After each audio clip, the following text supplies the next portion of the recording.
Hello à tous, je suis Laetitia, la fondatrice des Grandioses. Aujourd'hui, on se retrouve pour un nouveau Grandiose Talk en compagnie d'Irène Olzac, la fondatrice du magazine Paulette et des Paris. Irène en amour, c'est une personne qui fait confiance à son intuition. Elle nous livre ici un témoignage puissant et des conseils magiques pour vivre pleinement sa relation. Allez, c'est parti!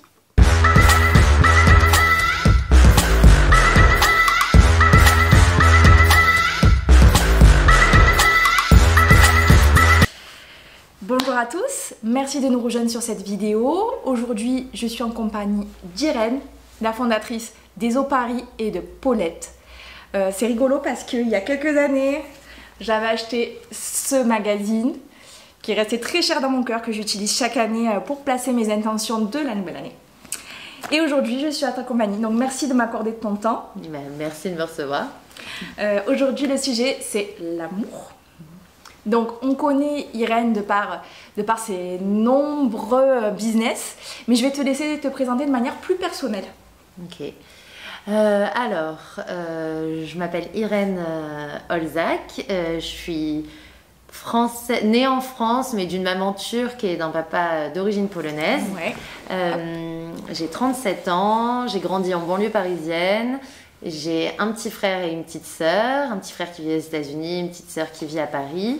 Que dire d'autre? J'ai fait une école d'art appliqué à Paris qui s'appelle l'ENSAMA, où je me suis formée au graphisme, à la direction artistique. J'ai travaillé dans la publicité pendant 2 ans et demi avant de lancer mon magazine, que j'ai lancé quand j'avais 23 ans. Et très beau parcours. Voilà, un petit peu pour le perso. Je suis Verseau, ascendant Vierge, et j'ai ma lune en Poisson. Voilà, si on veut ça c'est un sacré programme. Si on veut donner un peu de perso, voilà. Donc on connaît Irène la girl boss, mais qui est Irène l'amoureuse? Alors bon, je suis pas amoureuse en ce moment de qui que ce soit, je suis célibataire, j'ai passé 15 ans en couple et je me suis séparée juste avant le Covid. Et depuis, j'essaye de créer une relation saine avec moi-même en fait. Donc du coup, c'est ce que je trouve très intéressant d'être retombée dans ce célibat en tant qu'adulte 15 ans plus tard. Ça a été de me re-rencontrer moi-même et de finalement me donner l'amour que peut-être je donnais à quelqu'un d'autre, de t'aimer à toi en premier. Voilà, de me mettre en premier dans tous mes choix. Et c'est quelque chose qui n'est pas évident parce que je pense que quand tu as une histoire longue, tu te rends compte que tu développes aussi une manière de donner beaucoup à l'autre. Faire passer en premier. Et des fois tu t'oublies. Et finalement, quand tu te retrouves seule, c'est une nouvelle rencontre, mais avec soi en fait. Donc hyper intéressant. Et qui suis-je en tant qu'amoureuse? Je pense que je suis quelqu'un qui me donne beaucoup. Mais après, je ne suis pas retombée amoureuse depuis, donc c'est compliqué. J'ai qu'une seule... j'ai vraiment aimé qu'une seule fois. Enfin, ça a été l'homme de ma vie d'adulte en fait, voilà. Donc voilà, après je sais que moi je vois la relation amoureuse comme quelque chose qui t'emmène vers le haut en fait, qui vraiment et du coup je pense que j'adore créer, j'adore faire plein de choses et donc j'aime l'idée que dans ma relation amoureuse on puisse grandir ensemble, se faire évoluer. Je suis quelqu'un qui aime bien faire ça déjà rien qu'avec moi-même, donc j'adore l'idée de le partager. L'idée de se tirer vers le haut, toujours. Ça rejoint bien le mantra du blog qui est « Seul on est unique », c'est-à-dire que tu es une personne à part entière, avec tes aspirations, tes rêves, tes volontés, et après à deux cette union elle doit être grandiose, c'est-à-dire que vous devez vous élever. En gros, un peu la notion même de power couple. Après, sans l'injonction, parce que ça peut mettre beaucoup de pression. Et il y a ce truc, justement, quand tu utilises le mot power couple, qui fait un peu peur, je pense, où les gens se disent « mais je sais pas si je peux être à la hauteur de cette pression-là ». C'est plus de se dire qu'on choisit quelqu'un qui a envie d'aller dans la même direction que nous. Et du coup, on va s'aider finalement à avancer dans cette direction en se donnant les conseils qu'il faut au moment où il y en a un qui est un peu down et se donner la force qu'on a pour se porter mutuellement, mais pas pour paraître, pas pour l'extérieur, vraiment pour nous en fait. En fait, je pense que cette notion de power couple, elle est peut-être mal traduite en français, dans le ssens où le pouvoir du couple, c'est est-ce qu'on va être assez fort à deux pour affronter la vie, parce que bien sûr, tu te connais, tu as on va dire les débuts c'est toujours magique, mais après t'es rattrapé par la vie, par des événements, tu peux avoir malheureusement des maladies, tu perds ton job. Est-ce que ton couple il va t'aider à avancer dans tout ça? Donc déjà il faut que toi tu y arrives seul, mais le but d'être à deux aussi c'est d'avoir cette épaule sur laquelle se reposer. Bien sûr, et puis les bons conseils, parce que quand t'es affaibli, c'est là où c'est la qualité de ton entourage, que ça soit amical, familial ou amoureux, c'est là où elle joue un rôle clé, parce que t'as pas forcément tous tes esprits, et donc si les personnes te donnent le bon mot, le bon conseil pour te recréer la dynamique dans la bonne direction, ou au contraire, si voilà, malgré eux, parce que souvent c'est pas intentionnel, mais ils te tirent vers le bas parce que du coup il y a une sorte de, je sais pas, complaisance à l'échec. Alors, je dis pas qu'il y a des gens qui le sont, mais on va dire qu'il y a une zone de confort dans l'inconfort qui peut se créer chez certaines personnes. Ou la projection de leur propre peur. Voilà, exactement, projeter leur propre peur. Mais c'est vrai que ça peut peut-être t'entraîner là où t'as pas envie d'aller. Donc, choisir ton entourage, c'est très important. C'est la personne avec qui tu passes le plus de temps. Que ce soit les amis, les amours, tout. Et c'est vraiment une énergie qui est communicative, c'est-à-dire que par exemple, quand quelqu'un te fait rire ou t'amène beaucoup de joie, il va te le transmettre, on le ressent quand on voit ces gens-là. Et du coup, c'est un peu pareil quand les personnes qui sont très négatives ou qui parlent très toxiques, qui parlent beaucoup sur les autres, ou toujours en train de se plaindre, ou toujours en train de se positionner comme étant victime de tout ce qui leur arrive. C'est vrai que du coup ça aussi c'est contagieux en vrai. Du coup ça peut changer ta perception du monde, des choses, et tu peux te retrouver finalement à regarder certaines situations sans que ce soit vraiment ton approche et ton regard, mais juste parce que tu as été un tout petit peu influencé. Tout à fait. Et le couple, il y a aussi ça, c'est qu'il y a une forme de mini-fusion qui opère malgré tout. Et de mimétisme. De mimétisme, exactement. Qui fait que moi, ce qui a été intéressant, c'est que j'ai eu tout un chemin au moment où je me suis retrouvée seule à dire mais qu'est-ce qui m'appartient et qu'est-ce qui m'appartenait pas en fait. Est-ce que ça c'était moi, ou est-ce que c'était moi avec lui et un bout de lui? Est-ce que ça c'est vraiment moi et ça l'est pas? Et c'est hyper intéressant parce que tu comprends mieux qui t'es, et du coup après tu fais des choix en fonction de qui t'es vraiment. Et dans le couple, des fois tu peux oublier qui tu es pour qui on est, tu vois, ou qui on veut paraître, ou comment on veut se présenter au monde, tu vois. Entièrement d'accord. Et en fait c'est vrai que beaucoup de femmes se mettent la pression au quotidien sur plein de sujets.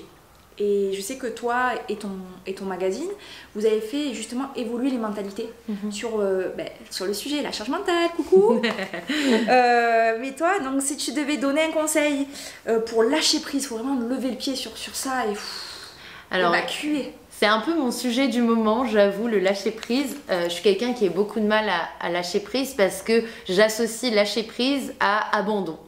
Et comme je suis quelqu'un qui n'abandonne pas quand je mets en place des choses, j'ai du mal à savoir à quel moment il faut lâcher prise et à quel moment c'est pas abandonner. Parce que moi, j'abandonne pas en fait quand je me lance dans quelque chose, un projet, une histoire d'amour, un truc, je vais au bout en fait. Oui. Et du coup, quand on te dit il faut que tu lâches prise, à quel moment c'est bon de lâcher prise? À quel moment t'as pas l'impression d'abandonner? Et j'ai une copine qui m'a dit récemment, et ça m'a beaucoup aidée parce que j'étais justement dans des réflexions sur ce sujet-là où j'ai du mal à lâcher prise, et en même temps la vie en ce moment nous pousse un peu à faire ça. C'est le travail d'introspection. C'est ça.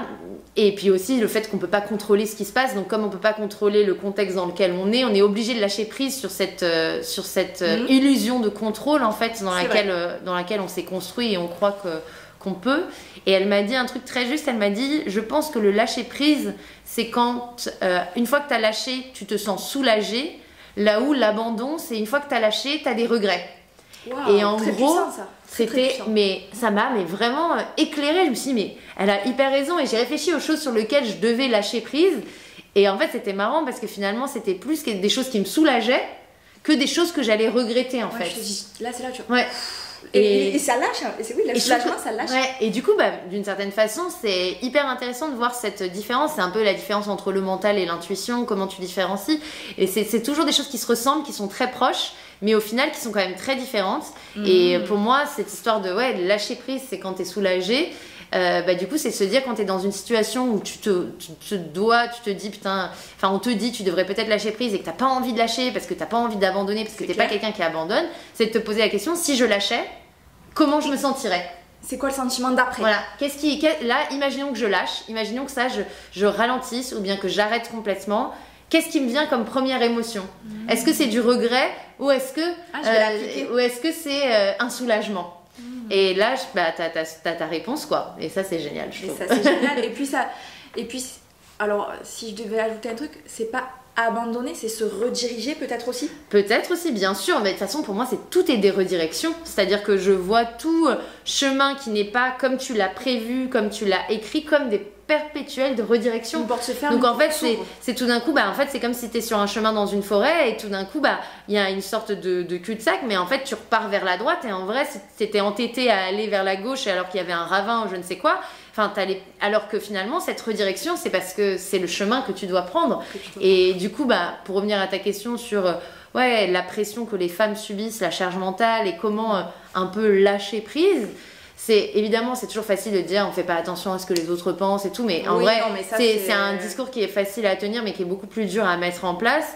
Et c'est là où je trouve que entamer une relation avec soi, essayer de comprendre quelles sont nos parts d'ombre, quelles sont les choses sur lesquelles on est vraiment brillant et on apporte un truc positif au monde et aux gens qui nous entourent, et cultiver plus ce qu'il y a ou les choses qui sont bonnes pour les autres, pour nous, en nous, et peut-être les choses sur lesquelles on se met des injonctions et une pression, mais qu'on n'est peut-être pas capable, et c'est pas grave en fait, tu vois, et de se concentrer sur ce sur quoi on a un talent inné, des capacités faciles, parce qu'on nous a vachement éduqués sur le fait que tout devait être dur, qu'on devait se battre pour les choses, surtout quand on est dans une posture de personnes minorisées dans la société ou oppressées, donc que ce soit une femme ou une personne racisée ou une personne qui justement correspond pas aux personnes de pouvoir en fait. Et de ce fait on s'est dit je sais d'ores et déjà que pour moi ça va être plus dur, donc tu te prépares mentalement à ne rien lâcher, à te battre, à être dans la persévérance, etc. Et en fait ce que j'ai appris avec toutes ces années, parce que j'étais clairement dans ce mindset là, c'est vraiment sur ces 2 dernières années. Et c'est malgré toi que tu es dans ce mindset-là, parce que c'est quelque chose. Parce qu'en fait, c'est que comme ça qu'on te dit que tu vas pouvoir y arriver en fait. On te le transmet. Si tu viens d'en bas et que tu veux monter en haut, clairement, on te dit pas autrement que le fait qu'il va falloir être justement ce truc de la girl boss. Pour moi, ce terme, je suis plus trop fan. Parce que en fait, je trouve que c'est l'injonction, encore une fois, à être une boss. Qu'est-ce que ça veut dire être une boss? Tu vois, c'est juste, on essaye de faire ce qu'on peut faire, chacun à notre échelle par rapport à nos talents et pourquoi on peut apporter quelque chose de positif autour de nous et professionnellement. Et c'est suffisant en fait. Une pierre après l'autre en fait. Bien sûr. Et c'est peut-être ça aussi le truc pour les femmes, de se dire il y a des moments où on peut pas tout gérer en même temps, et c'est pour ça qu'on a une charge mentale. C'est une pierre après l'autre, peut-être dans le couple. Si je donne un exemple perso, je t'en parlais tout à l'heure justement, moi je me mettais beaucoup la pression pour tout organiser, un voyage, tout organiser. Et en fait, à un moment donné, je me dis ok, mais moi peut-être je suis forte entre guillemets, parce que j'aime bien dénicher les petits spots. Mais mon mari, lui, par exemple, il est passionné d'histoire. Et ben c'est lui qui doit organiser les visites historiques. Ce n'est pas à moi de faire ça en fait, parce que je n'y connais rien. Donc dans un voyage, il faut, par exemple, un exemple concret, il faut partager les tâches. Vous n'êtes pas une agence de voyage. Non, bien sûr. Il faut déléguer. En fait, il faut apprendre à déléguer. C'est pas parce qu'on est une femme qu'on doit tout faire. On ne peut pas tout gérer en même temps, c'est pas possible. Sinon, c'est comme ça. Et puis faire ce qu'on a envie de faire. En fait, il y a ce truc aussi, je trouve, qui est très important, de vraiment kiffer. Donc en fait, tout simplement. Et se dire les choses que je kiffe pas, je délègue à quelqu'un qui kiffe le faire peut-être aussi, tu vois. Parce qu'il y a des gens qui vont peut-être adorer le faire, on le soupçonne pas parce qu'on s'est tellement mis la charge que c'est à nous de le faire, alors qu'en fait des fois des gens veulent nous aider, on n'accepte pas leur aide parce qu'on se dit non c'est à moi de le faire, alors qu'ils viennent d'une plus-value et puis qu'ils viennent d'une volonté sincère en fait, on leur a pas demandé. Et du coup je pense lâcher pour pouvoir derrière du coup pouvoir mettre l'énergie qu'on a au bon endroit en fait. Communiquer pour arriver à lâcher, pour profiter. Mais c'est pas si facile encore une fois, et je pense que le step by step c'est vraiment la clé, c'est-à-dire que si on se dit je dois faire les courses, je sais pas, m'occuper de mon bébé, je dois lui faire des devoirs, je dois penser c'est qu'une liste en déjà fait. c'est compliqué, donc déjà je fais ce que je peux, au fur et à mesure j'avance, et si je vois qu'il y a des choses qui peuvent être délégables, je délègue, j'ai pas peur de demander de l'aide. Je pense qu'il y a beaucoup de gens qui ont peur de demander de l'aide. C'est pas de la faiblesse. Et c'est pas un acte de faiblesse, au contraire, en fait, c'est ce que quand tu es un chef d'entreprise, tu comprends que tu bosses avec des équipes et que tu dois avoir à déléguer des choses. Et c'est justement comme ça que tu peux avancer très loin, en te disant j'ai des personnes qui maîtrisent exactement ces sujets-là, on travaille ensemble, on fait le projet ensemble, et c'est pas moi qui fais tout.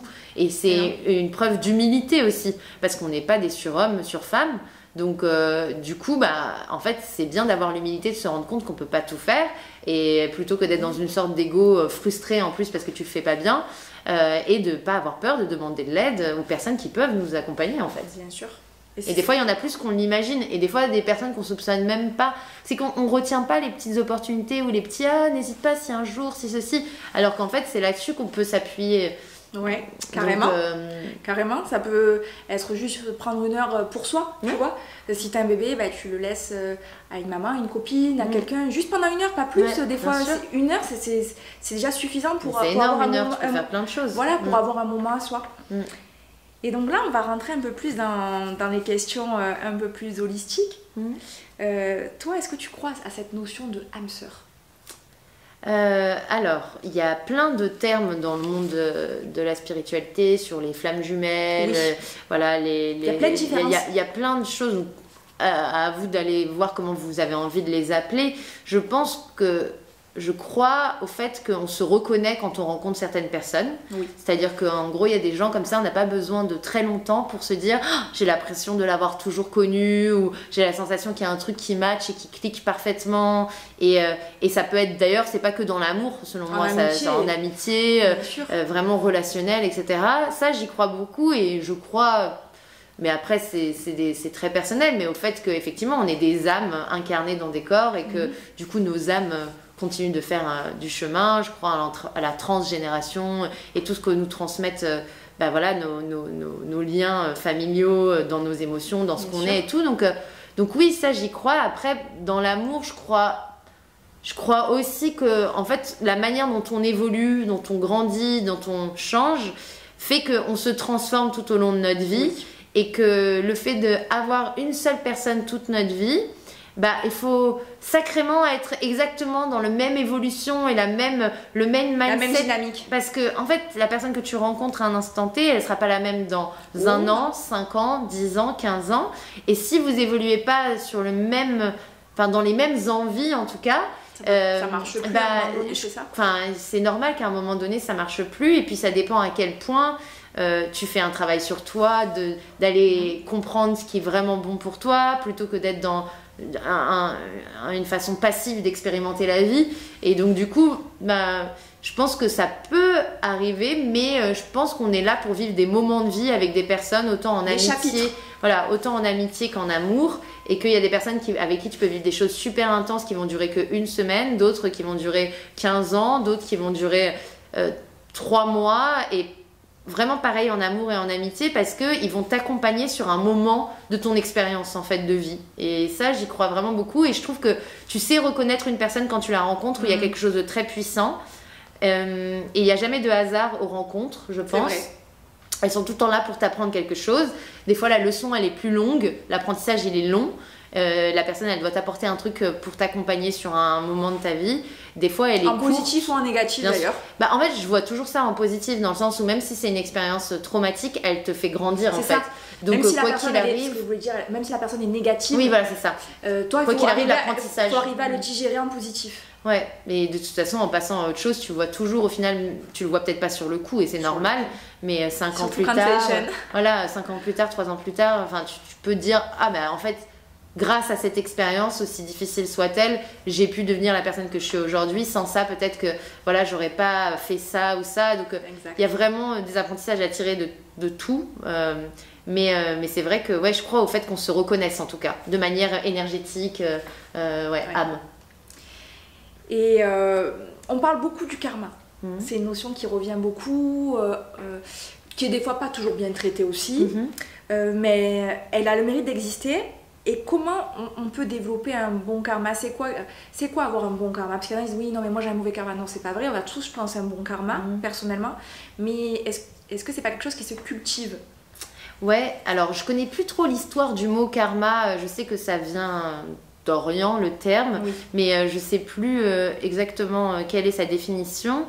Moi, mon ressenti, c'est que dans la vie, il faut essayer le plus possible de donner quelque chose d'être bon, qui a un impact positif. Enfin, moi, c'est comme ça que je vois mon existence, et d'essayer. Après, des fois, malgré nous, on impacte négativement des personnes, des fois, parce que justement, on se rend pas compte que même il y a une injonction à la positivité qui est super dure, et on n'est pas toujours de bonne humeur. Mais par contre, se responsabiliser sur l'impact qu'on peut avoir sur autrui et prendre conscience du fait que si tout d'un coup on parle de manière énervée avec un ton un peu au-dessus, ça peut avoir un impact sur la personne en face de nous et vraiment en fait c'est dur de se responsabiliser. T'es pas obligé d'être tout le temps constant en termes d'énergie, c'est pas possible. Mais du coup par exemple quand t'es dans un bad mood ou super négatif, je trouve ça sain si t'es responsable de te dire je préviens la personne que j'ai prévu de voir. Parce que si elle est fragile à ce moment-là, on va se tirer vers le bas ensemble. Je sais que ça m'est arrivé, je pense, pas plus tard qu'il y a 2 semaines, j'ai eu une contrariété, j'étais pas super bien. Et là, mon mari, le soir, il rentre, il me dit mais ça va aller. Donc il était super gentil avec moi. J'ai dit écoute Madia, c'est pas contre toi, mais en fait je veux juste me mettre dans ma bulle. Ce soir je vais pas parler. Tu m'as rien fait. Et le truc c'est que je veux pas justement que toi et moi on se prenne la tête. Parce que imagine tu vas me dire un truc, moi vu que je suis dans un mauvais mood, tant c'est l'escalade après. Donc, là, je vais me laver, je vais dormir, je vais mettre dans mon lit, mettre dans ma bulle. Et demain, ça sera autre chose. Journée, voilà. Sûr. Et c'est pas à lui à payer, tu vois, pour bien sûr. Pour ce qu'on m'a fait. Et moi, je vois pas le karma comme une sorte de jugement, tu vois, qui va nous tomber dessus si on fait des mauvaises choses. Je vois plutôt comme un échange d'énergie. C'est-à-dire qu'en gros, plus ton intention d'interaction avec le monde, elle est bonne, plus tu reçois. C'est vraiment, il y a vraiment quelque chose de... Tu reçois peut-être pas de la façon que tu crois que tu vas recevoir, mais tu reçois en échange. Plus tu es en mode aveuglé de ta réalité, de ton état, et plus tu subis la vie, plus tu vas continuer de subir et pas forcément des bonnes choses en fait. Donc faut vraiment, pour moi il y a une chose de se réveiller, de se responsabiliser et de prendre conscience de qui on est, nos parts d'ombre et de lumière, parce qu'on les a tous. Et du coup, dès lors qu'on a besoin d'être dans ce moment d'ombre, vraiment d'avoir conscience du fait que ça peut avoir un impact sur l'extérieur et de minimiser le plus possible ou de prévenir les gens, de dire voilà, là on devait se voir, je suis vraiment pas dans un bon mood, donc si toi t'as la force et que ça peut me faire du bien moi, voilà, mais si t'as pas la force d'encaisser potentiellement le fait que je vais trouver une excuse négative à toute chose positive que tu vas me donner et que je vais un peu te plomber en termes de morale, tu sais quoi, on se revoit dans une semaine en fait. C'est super de faire ça. Et franchement ça c'est important parce que même du coup tu te respectes toi-même, tu respectes l'autre et t'es dans un truc qui est un cercle positif malgré tout. Et voilà. Et le karma, moi je vois ça vraiment comme la loi de l'énergie en fait. Ce que tu donnes, l'intention que tu poses, la bienveillance que tu mets, tu la reçois en fait en échange. Mais si par contre vraiment tu décides de mettre des œillères, de vouloir te mentir à toi-même, et du coup ça va te revenir en pleine face à un moment donné en fait. Et oui, et même quand il arrive quelque chose de pas très cool, parce que ça peut arriver. Bien sûr. De se dire en fait, je prends un exemple d'avoir un problème de voiture. Écoute, c'est pas grave. Il faut relativiser. Voilà, je suis bien, je suis en bonne santé, tout va bien. C'est rien, c'est des choses qui arrivent. Ok, voilà, là, c'est un moment qui est pas top. Puis il y a peut-être une raison. Des fois, en fait, moi, j'aime bien vivre en me disant que chaque chose a une raison. Tout est parfait. Et même les choses les plus dures, perdre un proche, subir une violence, tu te dis mais non, c'est injuste. Pourquoi je dis n'importe quoi. Imagine ton véhicule, c'est ton outil de travail. Tout d'un coup, il est en panne, t'as pas les moyens de le réparer. Ça suffit pas de se dire je suis en bonne santé. Ça te met vraiment mal au ventre. Voilà, ça te met vraiment dans une difficulté réelle qui fait que t'as peur et c'est tout à fait normal de stresser et de paniquer. Mais en fait, ce qui est intéressant, c'est d'accepter les redirections de la vie. C'est-à-dire qu'en fait, on va tous vivre des épreuves au cours de notre vie, plus ou moins violentes, mais en tout cas, on traverse tous le deuil, la violence, des moments on va dire de fragilité profond, des doutes, des peurs. C'est valable à tout être humain en fait. Et la manière dont tu décides d'accepter les choses qui se présentent à toi pour une raison, pour un apprentissage, pour grandir, pour être vraiment continuer. En fait, c'est comme si tu étais à l'école en permanence et que chaque problème, comme un problème de maths, qui se positionne devant toi, il n'a pas forcément la solution que tu crois, qui est celle de réparer forcément la voiture. Peut-être que la solution, c'est qu'en fait, il fallait que tu fasses une pause cette semaine et que là, c'est une pause qui t'est imposée. Se recharger. Et que s'il n'y avait pas eu cet accident ou ce problème, tu n'aurais jamais fait. Et du coup, peut-être derrière, ça aurait été, encore une fois, une suite d'événements encore pires en fait. Et donc, toujours essayer, moi j'aime bien trouver la polarité positive et tu l'observes pas forcément tout de suite sur le coup, mais continuer dans l'observation dans les jours qui viennent, dans les semaines qui viennent en disant tiens, au final ce qui s'est passé là, qui était hyper contraignant pour moi, qu'est-ce que ça m'a apporté de positif, qu'est-ce que ça m'a appris, qu'est-ce que ça a déclenché derrière qui a été intéressant. Et finalement, quand tu fais cet exercice, tu te rends vraiment compte qu'il n'y a jamais de hasard et que quand un truc comme ça se passe, c'est pour une bonne raison. C'est pour une bonne raison. Et même le deuil que finalement tu subis, qui n'a pas une bonne raison, on sait tous qu'on doit partir un jour, mais des fois on perd des gens plus tôt que prévu, des fois on perd des gens plus jeunes que nous, et c'est des trucs qui ne sont pas dans la logique des choses, donc qui sont très violentes et très dures à vivre.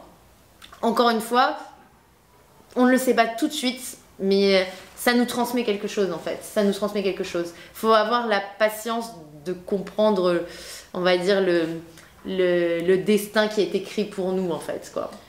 C'est souvent aussi une manière je pense qu'on a tous vécu un deuil qui est plus ou moins difficile dans notre vie.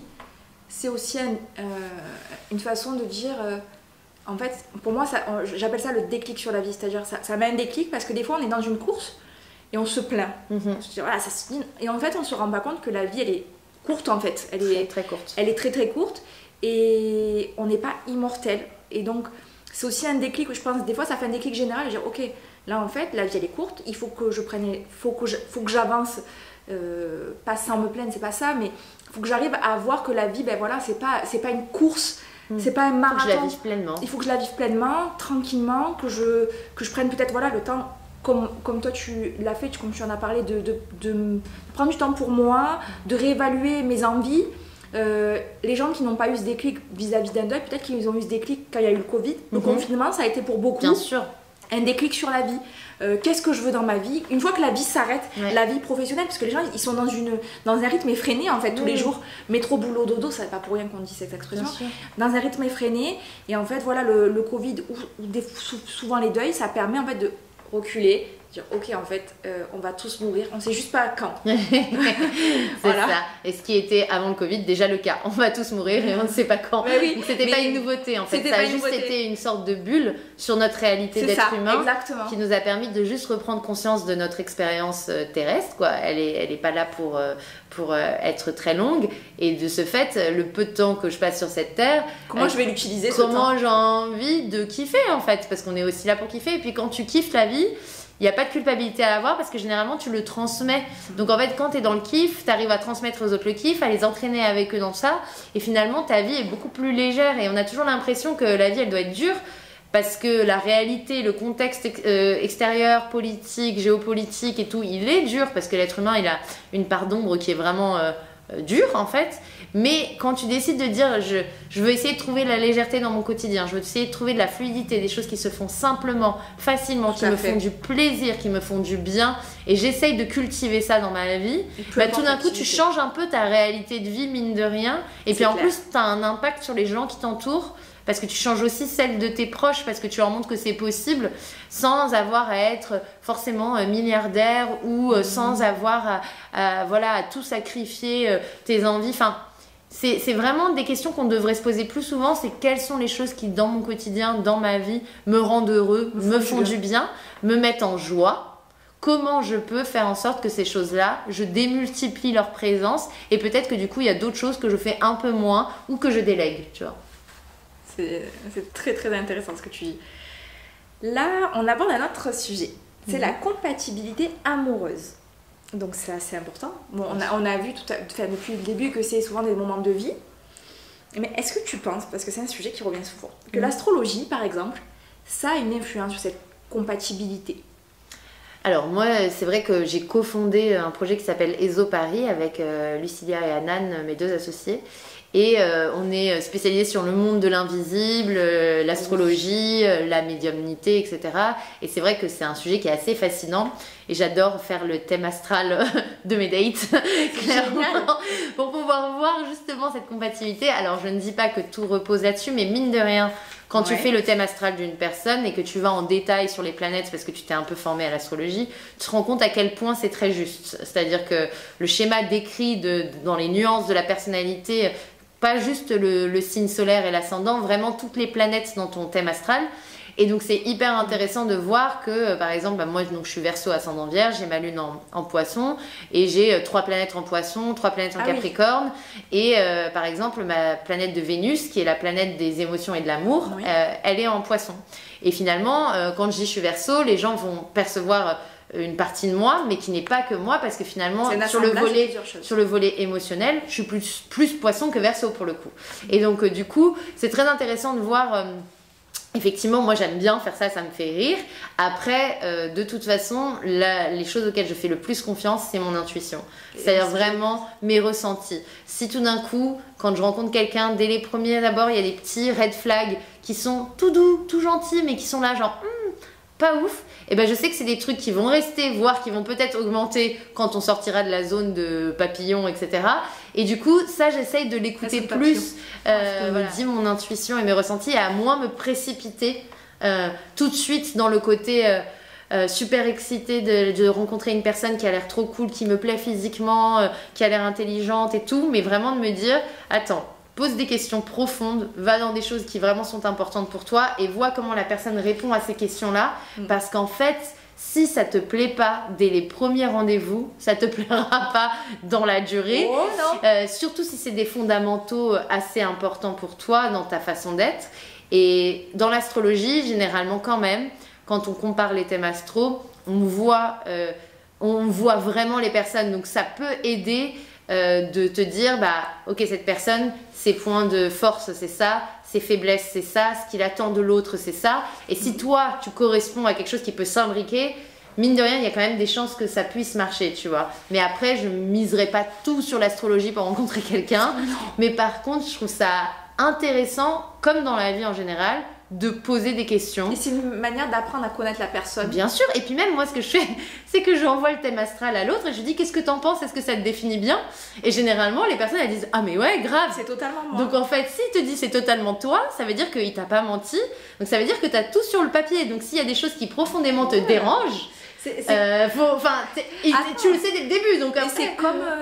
C'est un peu comme regarder le teaser d'un film avant d'aller au cinéma, alors. Ouais, un petit peu, ouais, clairement. Et franchement, moi, il y a plein de teasers qui font que j'ai pas été voir le film. Donc, t'es pas allé, tu t'es dit non, ça vaut pas le coup. Surtout sur Netflix, tu regardes un teaser, t'es là genre, en fait, pas du tout, j'ai pas du tout envie d'y aller. Et tu te dis des fois sur certains teasers, ah non, mais mince, en fait, j'ai vu tout le film. Ouais. Donc, ouh là là, non, et c'est peut-être le red flag. Après, je pense que tu vois jamais toute la profondeur d'une personne sans la vivre. Mais après, ça dépend à quel stade t'es de ta vie. Moi, aujourd'hui, je sais que je suis à un stade de ma vie où j'ai cette sensation que j'ai pas envie non plus de passer des mois et des mois si je vois des red flags dès le début avec une personne. Enfin, tu vois, genre je me dis c'est du temps perdu, même si toute interaction t'apprend quelque chose et qu'il y a toujours des choses intéressantes à se nourrir, mais j'avoue que si je commence à avoir des red flags assez importants dès le début, j'ai pas envie de continuer. Et je suis capable de me dire, j'arrête net, même si la personne me plaît, même si elle a l'air sympa. Si on n'est pas aligné sur des points fondamentaux, ça ne sert à rien, on va perdre notre temps. Clairement, c'est pas parce que tu es amoureux de l'autre que tu changes d'avis sur tes fondamentaux en fait. Et puis on ne change pas une personne. Non. On ne change pas. Tes fondamentaux, ils changent pas, ils peuvent évoluer. Tu peux être influencé par quelqu'un, mais les fondamentaux, ce que tu es au fond de toi, ça change pas. Non. Et puis ça, c'est un sujet que j'aborde souvent, c'est quand tu as des convictions, quand tu es une personne, t'as pas à te changer pour l'autre. Non, et puis en plus, ni lui, ni toi, ni elle, enfin, quelle que soit la personne que tu dates, genre, elle a pas à changer pour l'autre. En fait, ce qui est intéressant dans le match, c'est quand justement, on sent que ça s'imbrique sur les fondamentaux, pas sur les détails. Les détails, évidemment, ça, il y a plein de choses qui se discutent, qui s'adaptent et tout. Mais les fondamentaux de vie, ta vision de la vie, du monde, de la manière dont tu as envie de la vivre, si vous n'êtes pas aligné là-dessus, c'est très très compliqué de projeter une vie à deux en tout cas. Et qu'est-ce que... Sur l'intuition, comment on peut faire écouter son intuition en amour, dans son couple?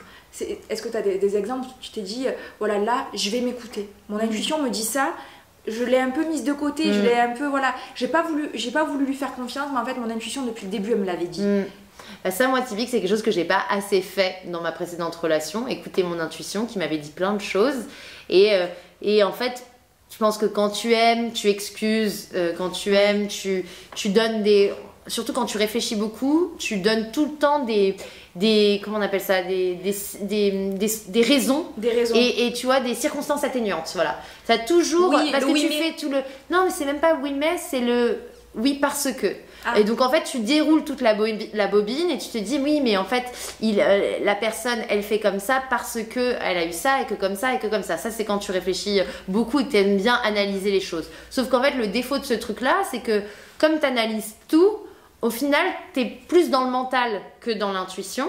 Donc, tu es moins dans le ressenti de est-ce que c'est assez basique ou basique, comme l'intuition qui te dit est-ce que c'est bon pour moi ou c'est pas bon pour moi. Est-ce que ça me fait du bien ou est-ce que ça me fait du mal. Est-ce que cet endroit il est safe ou est-ce qu'au contraire ça me fait peur. Ça, tu le ressens dans tes tripes, c'est intuitif. Par contre, les histoires que tu te racontes dans la tête, ça, c'est du scénario, c'est de l'analyse. Alors, des fois, tu peux avoir raison, des fois, tu peux juste projeter des choses qui sont pas du tout vraies. Mais parce que tu as réussi à les expliquer de manière très logique, tu as réussi à t'en convaincre. Ouais. Et du coup, pour moi, c'est arrêter de se raconter des histoires et vraiment... Qu'est-ce que ton corps ressent? Si ton corps ressent une urgence, si ton corps ressent un rejet, se reconnecter à son corps, souvent on se déconnecte parce qu'on est dans notre cerveau, dans nos tâches, dans nos actions, mais on n'est plus vraiment dans les ressentis. Et puis le corps, il t'envoie des messages. Il t'envoie des signaux tout le temps. Quand t'es fatigué, quand t'es malade, entre guillemets, des fois il y a les maladies, voilà, les trucs, t'attrapes la grippe parce que tout le monde a la grippe, ça c'est une épidémie, ça n'a rien à voir. Oui, mais même quand t'attrapes la grippe VS une année où tu l'aurais pas attrapé, c'est parce qu'à ce moment-là t'es plus fragile. T'es plus fragile. Mais tu vois, quand t'as ce petit mal au ventre, ce mal à la tête, ou des fois des blocages aussi sur. Le cou qui se bloque, le dos, l'épaule. Ça, c'est des signaux que ton corps il t'envoie pour te dire oh, tu m'as pas écouté là. Il y a quelque chose qui ne va pas. C'est pas forcément évident de comprendre le lien entre j'ai mal quelque part, j'ai des souffrances corporelles, donc qu'est-ce que je dois changer dans ma vie, parce que des fois il y en a des choix à faire tous les jours. Travail, amoureux, boulot, interaction avec nos amis et tout. Donc c'est toujours pas évident de savoir de quoi ça parle. Mais c'est vrai que si tu questionnes dans le cadre de l'amour, c'est vraiment de se poser des questions à soi et dire j'aimerais des réponses. Genre là, voilà, j'ai des doutes ou bien je sais pas trop, j'ai l'impression qu'il y a... Dès lors que tu as un doute sur quelque chose... Il n'y a pas de doute. Il n'y a pas de doute, voilà. C'est souvent ça. Sauf si tu as remarqué que d'avoir des doutes, c'était une pathologie chez toi et que du coup, tu n'arrives à faire confiance à personne et que du coup, là, c'est plus une problématique que tu dois soigner chez toi plutôt que c'est l'autre. Mais si tu es plutôt équilibré sur la notion de confiance... du coup, pour moi, dès lors que tu as des doutes, c'est qu'il y a quelque chose. Il y a quelque chose. Et des fois... Le journaling, ça peut aider, c'est-à-dire de pratiquer le journaling. D'écrire.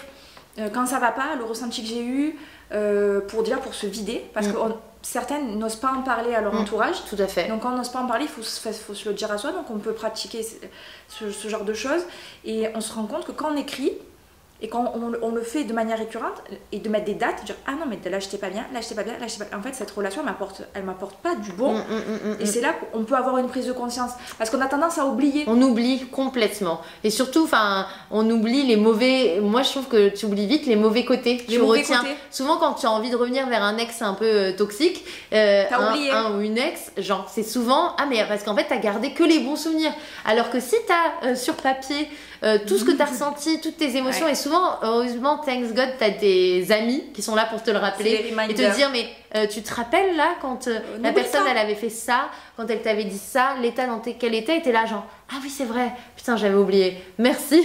Et parce qu'en fait c'est très important de ne pas oublier ça, parce qu'on enjolive toujours les histoires et enfin en tout cas souvent, sauf quand il y a eu évidemment des situations dramatiques, mais du coup oui, écrire ça peut et le dire, en parler, ça aide énormément aussi. Et donc, les couples, comme tu disais, c'est soit une durée de vie, c'est un instant de vie, on se sépare. Comment le développement personnel ou la spiritualité, ça peut aider à avancer? Comment ça peut être un moteur? Est-ce que tu as des conseils? Est-ce que tu as une technique à conseiller? Alors moi c'est vrai que j'ai testé plein de choses, mais parce que aussi comme j'en ai fait mon métier, j'avais envie d'explorer plein d'approches et en parler. Et puis aussi juste vivre les choses pour pouvoir le partager derrière. c'est vrai que je pense qu'il faut accepter. En fait, ce qui est très dur suite à une rupture, c'est le vide que ça laisse dans ta vie. Oui. C'est qu'il y a tout d'un coup, moi j'ai eu cette sensation d'avoir l'impression que j'avais un trou dans le ventre et que du coup, c'était vide et qu'il fallait que je le re-remplisse. Donc, soit d'affection, d'attention, de temps avec des gens, parce que je voulais surtout pas qu'il soit vide ce trou. Et en fin de compte, j'ai voulu. C'est souvent le réflexe, on compense par des choses extérieures. Et en fait, ce qui a été intéressant, c'est que du coup, je me suis retrouvée célibataire alors que c'était le Covid et qu'on était confinés. Et tout d'un coup, j'avais pas vraiment de compensation extérieure parce que je pouvais pas ni trop voir mes amis, ni dater, ni... Enfin, tu vois, genre, du coup, j'étais seule avec moi-même. Et ce qui a été très intéressant, ça a été d'écouter des parcours de... Enfin, il y a beaucoup de podcasts, donc d'écouter les parcours d'autres personnes. Parce que tu partages ça. Ouais, que ce soit des podcasts ou même des vidéos sur YouTube, c'est vrai que en écoutant les expériences des autres, des fois, ça fait écho avec nous. Et du coup, ça nous fait du bien et ça nous permet d'avancer sur des petits points. Et puis ensuite, j'ai été explorer plein de pratiques différentes. Alors, ça peut être le chamanisme, comme, tu vois, des choses vraiment très très différentes. La méditation, évidemment. Je me suis intéressée au human design. Il existe plein de pratiques pour pouvoir comprendre qui tu es, quelle est ton histoire, quelles sont tes racines. En fait, souvent revenir à la base avant de re-aller vers l'avant, c'est hyper important. C'est-à-dire que finalement, poser des questions à tes parents, comment eux ils ont vécu leur jeunesse, comment ils ont vécu leur vie de jeune adulte. En fait, mine de rien, on hérite de beaucoup de choses, pas que des traits physiques et santé, on hérite aussi de traits émotionnels, on hérite de traumas qui nous appartiennent pas forcément. Et je trouve ça intéressant d'aller creuser dans la mémoire familiale. Parce que des fois tu peux faire tiens, il y a peut-être des choses qui me parlent. Est-ce que l'histoire se perpétue pas, répète ou pas, est-ce qu'il y a des... Enfin, c'est très intéressant, même si on n'est pas nos parents, on n'est pas nos grands-parents, mais il y a des fois des choses qui se transmettent. Et puis ensuite que ça soit prier, écrire, verbaliser en fait à haute voix les choses que tu as envie de faire, les choses qui ne te conviennent plus. Surtout ce qu'on veut plus, c'est très très important. Qui t'as envie d'être, qui tu n'es pas, qu'est-ce qui est toi, qu'est-ce qui n'est pas toi. C'est vraiment important et c'est vrai que il existe plein de pratiques qui peuvent permettre d'aller toucher ça, autant des choses où tu es dans le lâcher prise total. Et puis c'est très accessible maintenant en fait. Oui, bien sûr. Et puis souvent, en fait, quand tu dis aujourd'hui j'ai envie de travailler sur moi-même, j'ai envie de comprendre qui je suis, et en fait tu demandes à l'univers et souvent, comme par hasard, en plus nos téléphones nous traquent sur tout, t'as des petites choses qui arrivent en push ou t'as des potes qui t'envoient des trucs comme par hasard à ce moment-là. Et puis ou même une phrase dans un film. Ouais, ça c'est super impressionnant. Une parole dans une chanson. Ouais, et là, c'est d'être attentif en fait aux opportunités, aux opportunités, aux signes, aux choses qu'on t'envoie et de les saisir pour dire tiens c'est peut-être le moment d'explorer qui je suis, c'est peut-être le moment de comprendre mieux, parce que quand tu apprends à te connaître, tu apprends tes forces, tu apprends tes faiblesses et du coup tu peux cultiver en fait ce qui est fort en toi et du coup te reconstruire post-rupture, parce que le plus dur post-rupture c'est vraiment cette histoire. Enfin, moi vraiment je l'illustre comme ça, c'est-à-dire qu'il y a quelque chose qui s'est écroulé, qui a disparu de ton être. Et du coup tu dois te reconstruire brique par brique, mais pour pouvoir te reconstruire il faut savoir qui tu es. Et souvent tu crois que tu sais qui tu es, mais tu ne le sais pas complètement tant que tu n'as pas été exploré dans un spectre très large. Donc autant familial, spirituel, psychologique, même physique des fois, en faisant certaines pratiques sportives qui peuvent te permettre de te redécouvrir, de redécouvrir ton corps. Donc je pense qu'il faut ne pas avoir peur d'aller tester plein de choses que tu faisais pas avant. Pour moi, le moment de la rupture, c'est vraiment un moment d'exploration de nouvelles choses en fait. Et puis même le truc de se dire ok, en fait je l'ai pas fait avec cette personne parce que des fois tu partages pas les mêmes goûts. Et puis et tu t'empêches de faire certaines choses. Et tu t'empêches de faire certaines choses. Alors là je partage mon histoire perso. Je m'étais fait une liste de tout ce que j'avais pas fait parce que je m'étais oubliée. Dans une relation je me suis oubliée. Donc voilà, c'était trop con, mais genre c'était aller à des concerts, etc. Et en fait j'ai profité de cette période de célibat pour le faire. Et tu te sens mieux, et tu relativises la vie, tu relativises plein de choses, tu dis ok, là maintenant je prends le temps pour moi, et maintenant je suis capable d'être dans une relation, de comprendre ce que j'ai envie, même l'exercice de la visualisation, je trouve qu'il est super important. des fois, certaines de mes copines, je les vois, ah non, mais moi, le mec, il faut qu'il soit comme ça, c'est pas une liste de courses. Ok, pourquoi tu veux qu'il soit comme ça quel est le sentiment qu'il y a derrière? Est-ce que c'est, tu vois, je veux dire, je sais pas, mais j'aimerais, je prends vraiment l'exemple, vraiment les clichés. Je prends les clichés, oui, moi, un homme, il faut qu'il gagne sa vie, etc. Oui, en fait, c'est pourquoi tu veux qu'il gagne sa vie, parce que t'as envie de faire des choses avec lui, t'as envie de profiter de, tu vois, c'est vraiment à chaque fois le sentiment qu'il y a derrière. L'amour, c'est pas une liste de courses. Vous n'êtes pas une liste de courses non plus. Vous n'êtes pas que vos activités. Vous êtes une personne avec des sentiments, tu vois. Et ça, c'est vraiment quelque chose que je pense qu'on ne travaille pas assez. Ouais. Et toi, quelle est ta définition d'un couple grandiose? Bah, c'est vraiment, je reviendrai à ce qu'on disait au début, c'est cette histoire de s'élever ensemble. Mais s'élever, ça veut pas forcément dire gagner plus d'argent ensemble, voilà. Ou voyager partout dans le monde. S'élever, c'est dire qu'on grandit ensemble. Donc pour moi, grandiose, il y a grandir dedans. Et il y a vraiment cette idée de se dire que on ne stagne pas dans l'être humain qu'on est. Oui. Et on évolue en ayant un cocon où on se sent assez safe pour pouvoir reconnaître ses faiblesses et ses forces. Et du coup, c'est quand tu es honnête avec toi-même et avec l'autre que du coup, quand il y a ce safe place, cet espace vraiment protecteur de bienveillance où l'autre ne va pas se servir de ses faiblesses pour t'attaquer contre toi. Il faut vraiment se sentir safe pour pouvoir faire ça. Et pour moi, un couple grandiose, c'est vraiment un couple qui s'apprend à grandir. Et grandir, c'est s'élever dans ce qui t'est destiné. C'est-à-dire que si tu es une personne qui est destinée à aller au contact des gens, à transmettre des messages, ou si au contraire tu es une personne qui est destinée à bâtir des choses de tes mains, de construire des projets, ou si tu es plutôt une personne qui est destinée, je sais pas, à mettre en contact les gens, à les connecter pour faire des belles choses, parce qu'on a chacun des talents qui sont différents, et c'est vraiment comprendre qui tu es et que l'autre t'aide à devenir ce que tu es en toujours plus accompli en fait. Donc c'est pas une question de réussite sociale, j'ai vraiment la sensation que c'est une question de développement de soi, et j'utiliserai pas ce terme de la meilleure version de soi-même parce que je trouve qu'encore une fois il y a une forme d'injonction à être tout le temps le meilleur, alors que c'est pas ça le terme, c'est surtout de grandir. Faut l'imaginer comme un enfant qui apprend à parler ou à marcher. Et on est la même chose en tant qu'adulte, on doit apprendre à développer nos talents intrinsèques et à en faire quelque chose qui a un impact positif parce que c'est valorisant pour nous et que ça fait du bien aux autres. Et du coup, la relation grandiose pour moi, c'est celle qui te permet de devenir cette personne-là et de grandir ensemble. Et la métaphore, je trouve, de l'enfant, elle est forte parce qu'un enfant, quand il est bébé, entre guillemets, quand il va apprendre à marcher, il tombe, il se relève jusqu'à y arriver. Et en tant qu'adulte, peut-être que des fois, on a du mal vis-à-vis de l'échec. Alors qu'il n'y a pas d'échec. Il n'y a pas d'échec en fait, c'est juste il n'y a pas d'échec tant qu'on essaye encore en fait. Tant qu'on se permet d'essayer, tant qu'on fait de son mieux pour essayer, il n'y a pas d'échec.